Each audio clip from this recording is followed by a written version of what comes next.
How we doing, guys? Arsenal against Brentford. And you know what? We need to get back to winning ways.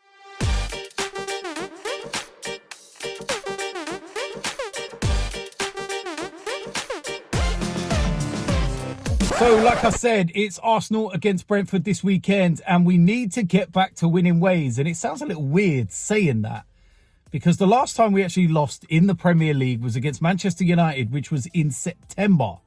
It's now February, and it's taken that long before we've lost another Premier League game. Now, I know some of you will sit there and say there's a 6-week World Cup break in between and all the rest of it.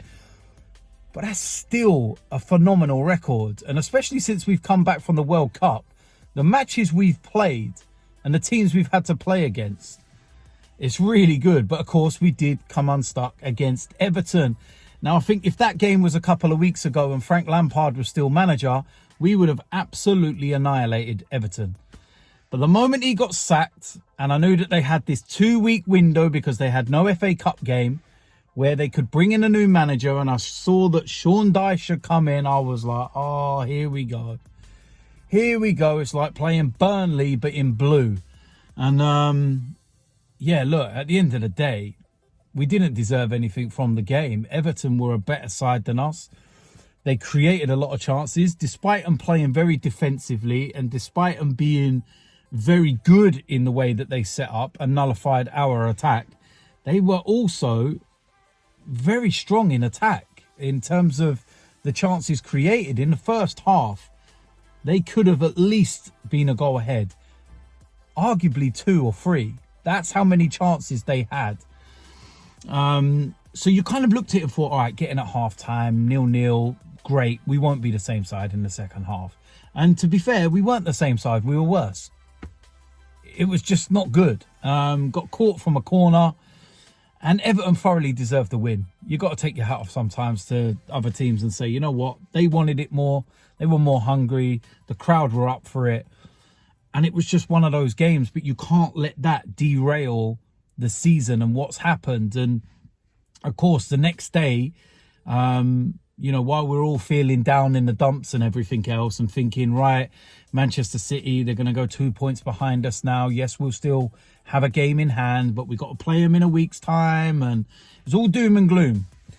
And the team that you were relying on was Spurs. And they went and done the job for us, didn't they? They went and beat them. And I looked at that and I thought to myself, you know what? That's mad. We're still 5 points clear. We've still got a game in hand. And there was no difference, you know, before the Everton game in terms of where we were. Now, I know there is another side to it where you could go, yeah, but if we beat Everton, we'd be 8 points clear now with a game in hand. There's always going to be that little element of what if, and I get that. But when you lose a game, if your closest rival can also lose as well, it just means it doesn't feel as difficult to take. So yeah, it's one of those at the end of the day. We need to just get back to winning ways, focus on Brentford because they're a very, very good side. Now, when we went to Brentford earlier on in the season, we destroyed them. We were superb. And it's one of the only times I've seen a team go to Brentford and do that to them. They've beaten all other teams. You got to remember, they even went to the Etihad and beat Manchester City with a last-minute goal. So, you know, we can't look at this and go, right, it's home advantage, etc., etc. We're going to get the 3 points. We've got to go out, pick up, you know, from the Everton game and completely show a different side to the way that we play. Because if you don't pick up the 3 points, that's when people start to go, right, okay, now here comes that dip and they're falling apart and they've got Man City on Wednesday. And if they lose that, and it's all doom and gloom. We just need to get the 3 points, get back to winning ways. I don't care if it's a scrappy 1-0 win, to be quite honest with you. I just want to take the 3 points and then move into that game against Manchester City. And it's as simple as that. It's going to be a tough game, like I said. But if we pick the right lineup and the players do actually turn up and perform, then I think we'll be fine. And the crowd is going to play a major part in this game as well. Need to be up for it after that defeat last week. So with that said, let's go and get into the predicted lineup. Starting off in goal, Aaron Ramsdale, straightforward. don't really, need to say much more, to be quite honest with you. The back four, I'd make a change here. On the right-hand side, I'll go with Tomiyasu, to be quite honest with you. I don't think Ben White's had his best games in the last few weeks, and I would just give Tomiyasu a bit of a go. Got no issues with that. I think it's a very capable person to come in and fill the role. So pretty straightforward for me. On the right of the centre-back, William Saliba. I don't really need to go into discussion as to why he's playing. He's just absolutely superb. It's as simple as that. On the left of the centre-back, Gabriel. And again, like Saliba, absolutely superb. I actually think he's had a better season than Saliba. Gabriel's been immense, and he starts all day long. On the left-hand side, zinchenko.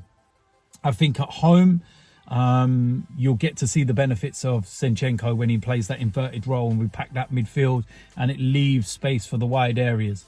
Very straightforward decision for me. The two in the midfield, first of all, Thomas Partey. I think it's very evident how important this guy really is. I see Manchester United during the week against Leeds United, and they dropped 2 points in that game. And it was the first one that Casemiro was not playing of his 3-game ban. And, like United and Casemiro, Partey is just as important. When you take him out, I believe we've lost 5 games this season in all competition. And Partey has not been involved in any of the defeats, in a sense that I think 3 of the games he wasn't playing at all. And then there was the Manchester City game in the FA Cup where 0-0 at half-time, comes off, we lose the game. The Everton game comes off at 0-0 and we lose 1-0. So that kind of just shows how important he is.